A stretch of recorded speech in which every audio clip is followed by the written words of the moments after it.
சகரியா 12ஆம் அதிகாரம். இஸ்ரவேலை குறித்து கர்த்தர் சொன்ன வார்த்தையின் பாரம்.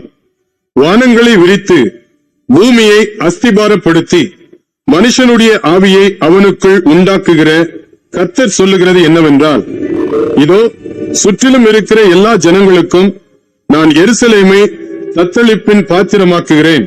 எருசலேமுக்கு விரோதமாய் போடப்படும் முற்றுகையிலே யூதாவும் அப்படியேயாகும். அந்நாளிலே நான் எருசலேமை சகல ஜனங்களுக்கும் பாரமான கல்லாக்குவேன். அதை கிளப்புகிற யாவரும் சிதைக்கப்படுவார்கள்.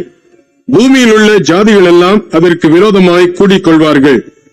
அந்நாளிலே நான் குதிரைகளுக்கெல்லாம் திகைப்பையும் அவைகளின் மேல் ஏறி இருக்கிறவர்களுக்கெல்லாம் புத்தி மயக்கத்தையும் வரப்பண்ணி யூதா வம்சத்தின் மேல் என் கண்களை திறந்து வைத்து ஜனங்களுடைய எல்லா குதிரைகளுக்கும் குருட்டாட்டத்தை உண்டு பண்ணுவேன் என்று கர்த்தர் சொல்லுகிறார். எருசலேமின் குடிகள் சேனைகளின் கர்த்தராகிய தங்கள் தேவனுடைய துணையினால் எங்களுக்கு பலனானவர்கள் என்று அப்போது யூதாவின் தலைவர் தங்கள் இருதயத்திலே சொல்லுவார்கள்.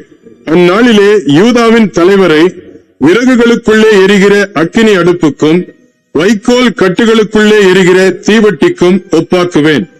அவர்கள் வலதுபுறமும் இடதுபுறமுமாக புறப்பட்டு சுற்றிலும் இருக்கிற எல்லா ஜனங்களையும் பட்சிப்பார்கள். எருசலேம் திரும்பவும் தன் ஸ்தானமாகிய எருசலேமிலே குடியேற்றப்பட்டிருக்கும். தாவீது வம்சத்தாரின் மகிமையும் எருசலேமின் குடிகளுடைய மகிமையும் யூதாவின் மேல் தன்னை உயர்த்தாதபடிக்கு கர்த்தர் யூதாவின் கூடாரங்களை முதல் ரட்சிப்பார். அந்நாளிலே கர்த்தர் எருசலேமின் குடிகளை காப்பாற்றுவார். அவர்களில் தள்ளாடினவன் அந்நாளிலே தாவீதைப் போல இருப்பான். தாவீது குடும்பத்தார் அவர்களுக்கு முன்பாக தேவனைப் போலும் கர்த்தருடைய தூதனைப் போலும் இருப்பார்கள். அந்நாளிலே எருசலேமுக்கு விரோதமாய் வருகிற எல்லா ஜாதிகளையும் அழிக்க பார்ப்பேன். நான் தாவீது குடும்பத்தாரின் மேலும் எருசலேம் குடிகளின் மேலும் கிருபையின் ஆவியையும் விண்ணப்பங்களின் ஆவியையும் ஊற்றுவேன். அப்பொழுது அவர்கள் தாங்கள் குத்தின என்னை நோக்கி பார்த்து, ஒருவன் தன் ஒரே பேரானவனுக்காக புலம்புகிறது போல எனக்காக புலம்பி, ஒருவன் தன் தலைச்சன் பிள்ளைக்காக துக்கிக்கிறது போல எனக்காக மனம் கசந்து துக்கிப்பார்கள். அந்நாளிலே மெகிதோன் பட்டணத்து பள்ளத்தாக்கின் ஊராகிய ஆதாத்ரிமோனின் புலம்பலை போல எருசலேமின் புலம்பல் பெரிதாயிருக்கும்.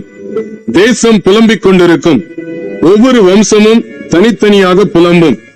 தாவீது குடும்பத்தார் தனியையும் அவர்கள் ஸ்திரீகள் தனியையும், நாத்தான் குடும்பத்தார் தனியையும் அவர்கள் ஸ்திரீகள் தனியையும், லேவி குடும்பத்தார் தனியையும் அவர்கள் ஸ்திரீகள் தனியையும், சீமேயி குடும்பத்தார் தனியையும் அவர்கள் ஸ்திரீகள் தனியையும், மற்றும் உண்டான சகல குடும்பங்களிலும் ஒவ்வொரு குடும்பத்தின் மனுஷர் தனித்தனியையும் அவர்களுடைய ஸ்திரீகள் தனித்தனியையும் புலம்புவார்கள்.